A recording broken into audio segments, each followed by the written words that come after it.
Et yo les brookistes, on se retrouve aujourd'hui pour une review de Black Torch. Cette fois c'est le tome 4 et c'est l'avant-dernier tome de cette série, donc l'avant-dernière vidéo sur ces reviews de Black Torch, qui me fait un peu bizarre. Alors, je vais pas vous mentir, ça me fait un peu bizarre parce que du coup on se rapproche de la fin de plus en plus.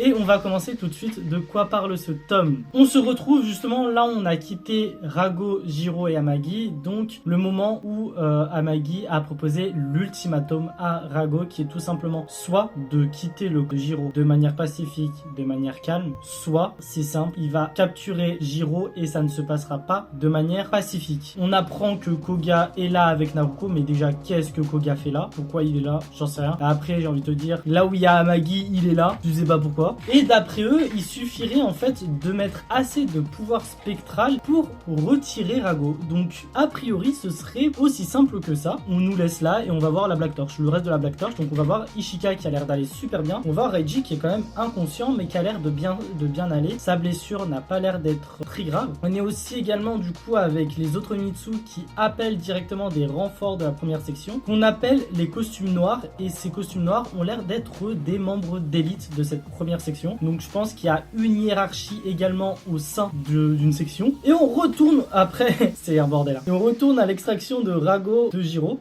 Il a pas l'air de vouloir le laisser partir. Il sent quand même le coup fourré. Et bon, les deux costumes noirs débarquent. Les deux costumes noirs donnent un putain de coup à Amagi et à Koga surtout. Mais ça a pas l'air de suffire parce que malgré tout, Amagi réussit à récupérer Rago. Et il part avec Rago. Et on a l'impression que Rago dit quelque chose à Jiro avant qu'il s'évanouisse, mais on ne sait pas trop quoi. Donc voilà, est-ce que c'est un au revoir? Est-ce que c'est... je sais pas. On retrouve du coup beaucoup de déplacements d'un passage à un autre. Et là du coup on part à l'hôpital, on rejoint Ishika, Reiji et Anna. Reiji qui est malgré tout hyper touché, profondément blessé, mais pas par sa blessure, surtout par ce qui s'est passé avec son frère. Il s'en veut énormément. Il le prend très personnellement au final, ce qui est quand même légitime. Et ouais, c'est compliqué. Puis là on retourne du côté des Momonoke. Je pense que là le gros problème de ce tome, c'est que on a énormément de points de vue en même temps, que du coup on peut s'y perdre. Et je pense que ça va se voir dans les notes que j'ai prises. Mais on retourne du côté des Momonoke et là pour le coup Rago est prisonnier dans une barrière et on a plus d'infos sur le but d'Amagi, qui est tout simplement de me remettre à la place des Momonoke au plus haut. En fait, comme on le voyait dans le tome 2, les Momonoke pour la plupart étaient vénérés comme des dieux ou étaient vraiment placés très haut. Et là j'ai l'impression que du coup Amagi, on l'apprend, il veut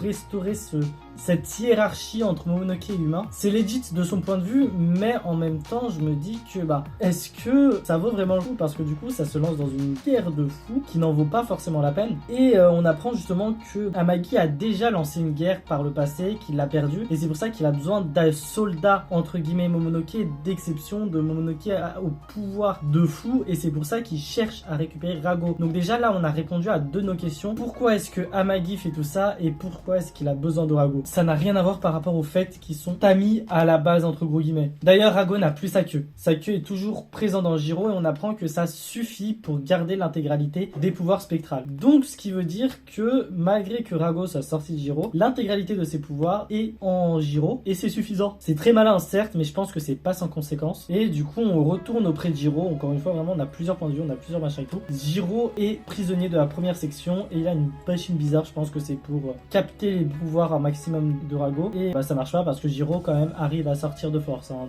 bon, ça pas tant marché que ça. Donc voilà. On continue, là on retrouve Ryosuke qui est avec ses supérieurs qui discutent de la dernière mission et notamment de l'avenir de Jiro. Vraiment, plus ça va et plus on voit Ryosuke vraiment se méfier un maximum de ses supérieurs et des autres Mitsu. Bref, pendant ce temps, on retourne encore une fois du côté de Jiro et là pour le coup, Inui qui est l'un des costumes noirs va tenter de calmer Jiro. Il y arrive, sauf qu'il y a quand même besoin de l'aide d'un ancien Mitsu et je suis prêt à parier que l'ancien Mitsu, comme par hasard, ça sera le grand-père de Jiro. Je suis sûr de ça. Ou au final, pendant que Inui qui tente de calmer Jiro, il perd totalement le contrôle des pouvoirs de Rago, qui vraiment le submerge, qui se déclenche, qui limite prennent possession de lui et c'est vachement violent. Et c'est là que justement le grand-père de Jiro est arrivé, qui calme Jiro de manière instantanément et j'en étais sûr que c'était lui le renfort appelé. Mais on voit très bien qu'il est tellement submergé par les pouvoirs de Rago qu'il ne reconnaît même pas son grand-père et à ce moment-là c'est là là qu'on se dit, est-ce que Rago certes avait ce pouvoir, il a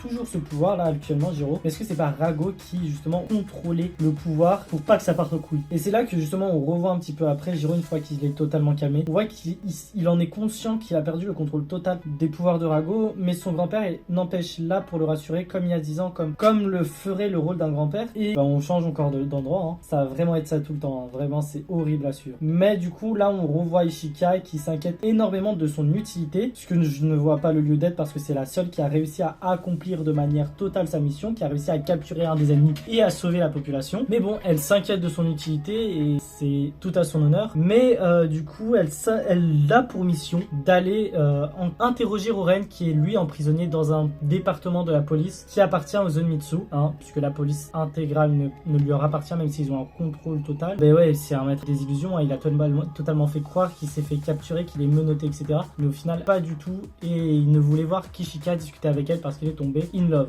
hein. L'amour fait des ravages, mais bon, compliqué. Puis on retourne du côté de Rago, hein. Koga qui a sauvé Rago de l'une des attaques d'Amagi, parce qu'une fois qu'il a appris qu'il ne possédait plus ses pouvoirs, il a essayé de le tuer. Et bah en parallèle, Jiro va du coup devoir s'entraîner pour maîtriser les pouvoirs de Rago, parce que ça peut être vite compliqué, on l'a déjà vu. Et pour le coup, son entraînement, c'est littéralement de survivre dans une forêt qui appartient à Momonoke. Le Momonoke, c'est Ibuki. Donc entraînement là pour Jiro, il va devoir se la donner s'il veut survivre et s'il veut pouvoir maîtriser ses pouvoirs. Du coup, les Momonoke de la forêt, puisqu'il n'y en a pas qu'un, il y en a plusieurs, hein, qui sont regroupés dans cette forêt, n'ont pas l'air de tant apprécier les humains et sont choqués justement qu'il soit là, qui est legit du coup, puisque ça fait longtemps qu'ils n'ont pas vu d'humains et qu'à part en utilisant le pouvoir d'aura spectrale, personne ne peut rentrer là-dedans. Et il se prépare un petit campement, etc. jusqu'à un moment qu'un Momonoke arrive, un serpent blanc, qui l'observe et qui discute avec Jiro, hein, dont on ne sait pas l'identité, mais on comprend vite qu'en discutant, il ne s'inquiète pas pour Rago parce qu'il n'a plus ses pouvoirs, il s'inquiète énormément pour Rago parce que bah, c'est son ami. On le comprend très rapidement que Momonoke ou humain, il en a rien à foutre. À partir du moment où t'es son pote, basta. Et c'est à ce moment-là qu'un Momonoke à crâne de cerf débarque. On suppose que c'est Ibuki, hein. On n'a pas le temps de savoir qui c'est parce que bah direct il débarque, ça s'attaque. Il est super puissant quand même. C'est comme ça que débute au final en fait son entraînement directement par un combat pour apprendre à contrôler le pouvoir de Rago. Et bah ça se passe de manière bien, mais pas tellement, parce qu'il perd le contrôle à moitié, mais à moitié il contrôle le pouvoir, c'est très flou. Mais déjà c'est une bonne étape et au final on apprend que le serpent blanc était une transformation d'Ibuki et que la tête de cerf par contre n'a rien à voir, hein.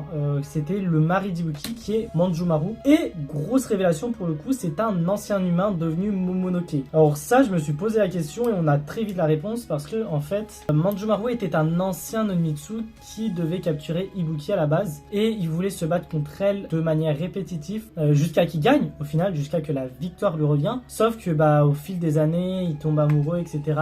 et Ibuki lui donne une partie de son aura spectrale qui fait qu'il va devenir un Momonoke. Du coup on comprend aussi que bah les humains peuvent devenir des Momonoke. On apprend aussi que Ibuki connaît Amagi et ses pouvoirs. Putain c'est glauque parce que Amagi est clairement un putain de cannibale. Amagi graille ses potes Momonoke pour avoir plus de puissance, et d'après Ibuki ce serait même la source de ses pouvoirs, et qu'il est même venu recruter il y a des milliers d'années auparavant, enfin des centaines d'années auparavant, Ibuki. Donc Amagi est venu recruter Ibuki pour faire partie de ses rangs et se battre contre les Zenmitsu, ce qui je pense aurait un petit peu changé la donne face à la défaite des Momonoke. Mais voilà, on retrouve au final Amagi qui ne cherche pas que des alliés. Alors oui il cherche des alliés, mais des alliés d'exception, et ceux qui ne sont pas assez forts en termes de Momonoke, il va se nourrir d'eux pour devenir plus fort. Et c'est comme ça que se termine le tome. Alors ce tome a été quand même relativement rapide à lire.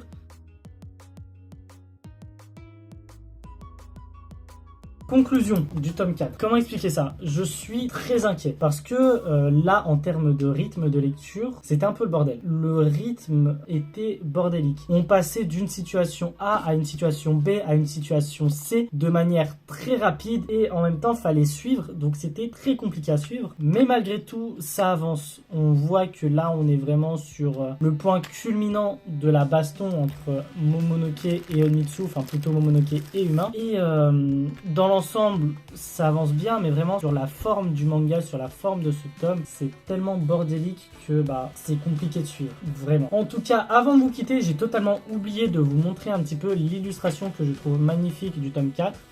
On voit tout simplement un petit peu Rago et Jiro en opposition. Est-ce que, avec une situation de Shakespeare, to be or not to be, donc être ou ne pas être, et je trouve que ça rend en fait super bien dans le sens où on voit un petit peu cette opposition Momonoke humain, Momonoke Onmitsu, que je trouve assez intéressant. Voilà. Bref, en tout cas, dites-moi ce que vous en pensez du manga, des reviews, histoire de proposer des reviews de meilleure qualité. Nous, on se retrouve très bientôt. À plus les brokistes.